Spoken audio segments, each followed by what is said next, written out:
ഒരു പെൺകുട്ടിയുടെ കണ്ണുനീരിന്റെ കഥയാണ്. സാഹിത്യം, സംഗീതം, സൗകുമാര്യം സമ്മേളിച്ചിടും കഥാപ്രസംഗം. സാഹിത്യം, സംഗീതം, സൗകുമാര്യം സമ്മേളിച്ചിടും കഥാപ്രസംഗം. സാഹിത്യം, സംഗീതം, സൗകുമാര്യം എന്നീ സുകുമാര കലകളുടെ സമഞ്ജസ സമ്മേളനമെന്ന് ഏവരും ഉദ്ഘോഷിക്കുന്ന ഈ കലാശാലയിൽ ഞാനൊരു കൊച്ചു കഥ അവതരിപ്പിച്ചു കൊള്ളട്ടെ. പ്രശസ്തരും പ്രമുഖരുമായ പല കഥകന്മാരുടെ കഥകൾ കേട്ട് തഴമിച്ച നിങ്ങൾ ഓരോരുത്തരുടെയും കർണമുടങ്ങൾക്ക് എന്റെ ഈ കഥ ഇഷ്ടപ്പെടുന്നവരില്ല.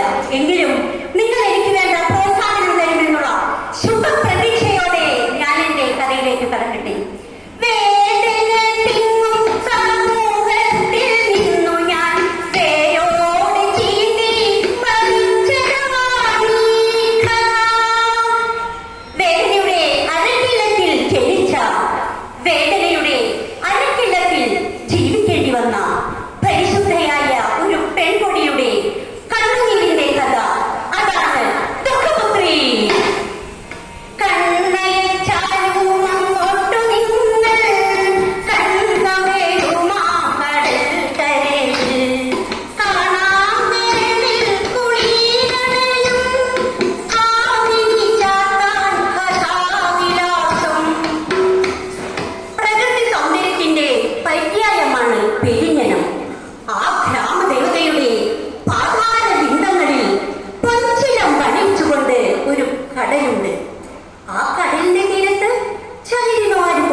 കുറെ യുവതികളെ കാണാം.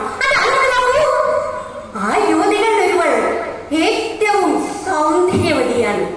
വടക്കൻ പാട്ടിന്റെ ഭാഷയിൽ പറഞ്ഞാൽ വയനാടൻ മഞ്ഞൾ മോറിച്ച പോലെ, കാട്ടിന്റെ മാനം തൂറിച്ച പോലെ, വയനാടൻ മഞ്ഞൾ മോറിച്ച പോലെ, കാട്ടിന്റെ മാനം തൂറിച്ച പോലെ. മറ്റൊരു വിധത്തിൽ പറയുകയാണെങ്കിൽ നീന്തത്തെ ചുഴി വീണ വാച്ചു വീരസുന്ന വാനത്തേലുള്ള കാക്കൂന്തലും, നീന്തത്തെ ചുഴി വീണ വാച്ചു വീരസുന്ന വാനത്തേലുള്ള കാക്കൂന്തലും. നീണ്ടു ചുരുണ്ട ഇടതൂർന്ന തലമുടി, താമര പോലും തോറ്റുപോകുന്ന കണ്ണുകൾ, തൊണ്ടിപ്പഴത്തിൽ ജയിക്കുന്ന അധരമുടങ്ങൾ കണ്ടാൽ കാമദേവനെ പോലും കോരിത്തരിപ്പിക്കുന്നതായിരുന്നു അവളുടെ രൂപഭംഗി. ഇത്രയും സൗന്ദര്യവതിയായ ആ യുവതിയുടെ പേരറിയുവാൻ നിങ്ങൾക്ക് താല്പര്യമില്ലേ? സുശീല. അവൾ തികച്ചും സുശീലയായിരുന്നു, സൽസ്വഭാവിയുമായിരുന്നു. സൽസ്വഭാവത്തിനു നാട്ടിലോ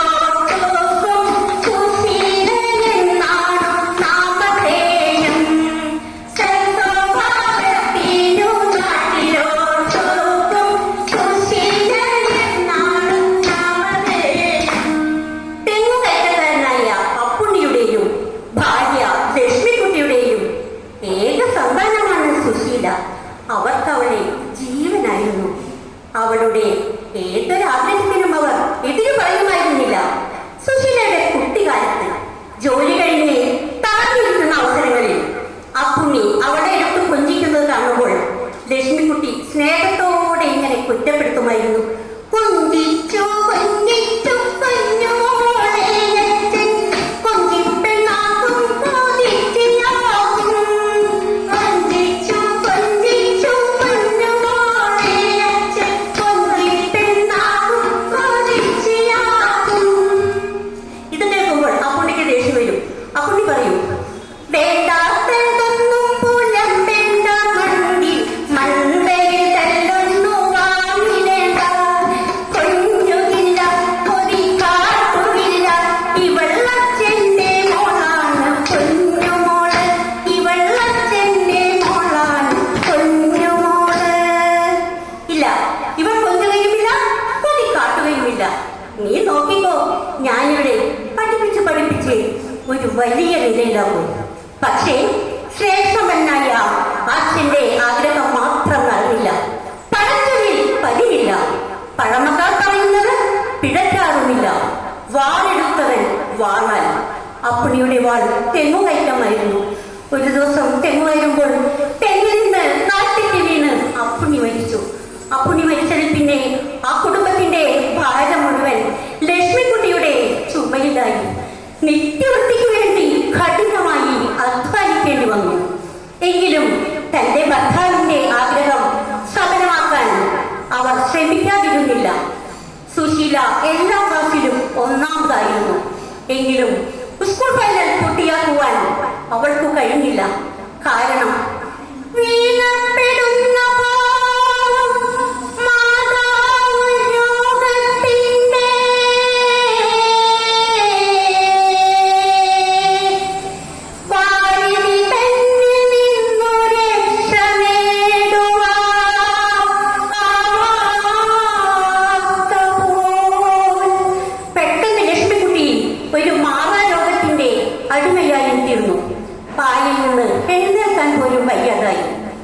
അങ്ങനെയാണ് സുശീല കയർ തൊഴിലാളികളിൽ ഒരുവളായത്.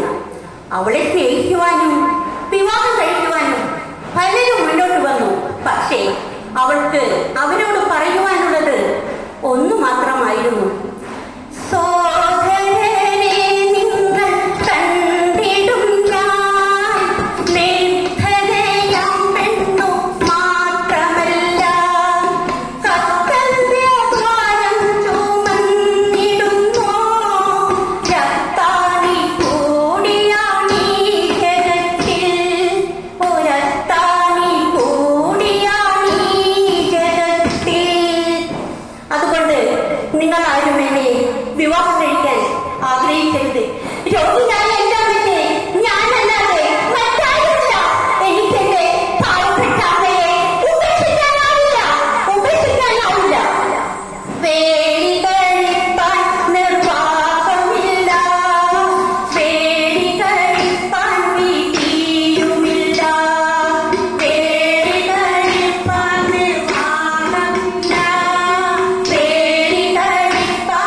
സുശീലയ്ക്ക് ഏറ്റവും ഇഷ്ടം ഉണ്ണിക്കുട്ടനെയായിരുന്നു.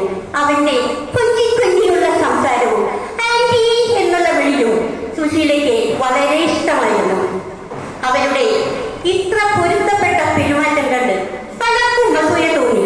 അസൂയ അന്നും ഇന്നൊക്കെ ഒരുപോലെ തന്നെയാണ്.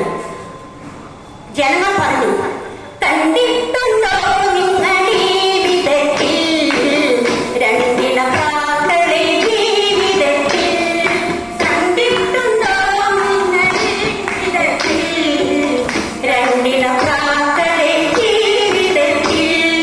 പക്ഷേ ആ വസന്തം അധികം നാൾ നീണ്ടു നിന്നില്ല. പാകിസ്ഥാൻ യുദ്ധം തുടങ്ങിയിരിക്കുന്നു. ആ കമ്പനിയെ രവികുമാറിനെ പിടിച്ചപ്പോൾ സുശീല പൊട്ടിക്കരഞ്ഞു പോയി. അയാൾ അവളെ ഇങ്ങനെ സമാധാനിപ്പിച്ചു. ഭാരതമെന്നു കേട്ടാൽ അഭിമാനപൂരിതമാകണമന്തരംഗം. കേരളമെന്നു കേട്ടാൽ തിളയ്ക്കണം ചോര നമുക്കുഞ്ഞരമ്പുകളിൽ. ഛെ, പൊട്ടിപ്പെണ്ണേ, കരയാതെ. നീ ഒരു പഞ്ചാബി പെൺകുട്ടിയായിരുന്നെങ്കിൽ എന്നെ രക്തം കൊണ്ട് തിലകം ചാക്കുമായിരുന്നു. പക്ഷേ എലിയുടെ ഈ സമാധാനവാക്കൊന്നും അവളുടെ കരുച്ചിലടക്കാൻ പര്യാപ്തമായില്ല. കാരണം യുദ്ധഭൂമിയെപ്പറ്റി അവൾ പലതും കേട്ടിട്ടുണ്ടായിരുന്നു. കൈകളെടുത്ത് തെറിച്ചവർ, കാൽകളില്ലാതെ ഇഴയുന്നവർ, ഒരു തുണ്ട് വെള്ളത്തിനായി താഴെ നീട്ടി സാധിക്കുന്നവർ. അവൾ തേങ്ങി കരഞ്ഞു. അതാ രവികുമാർ യാത്രയായി.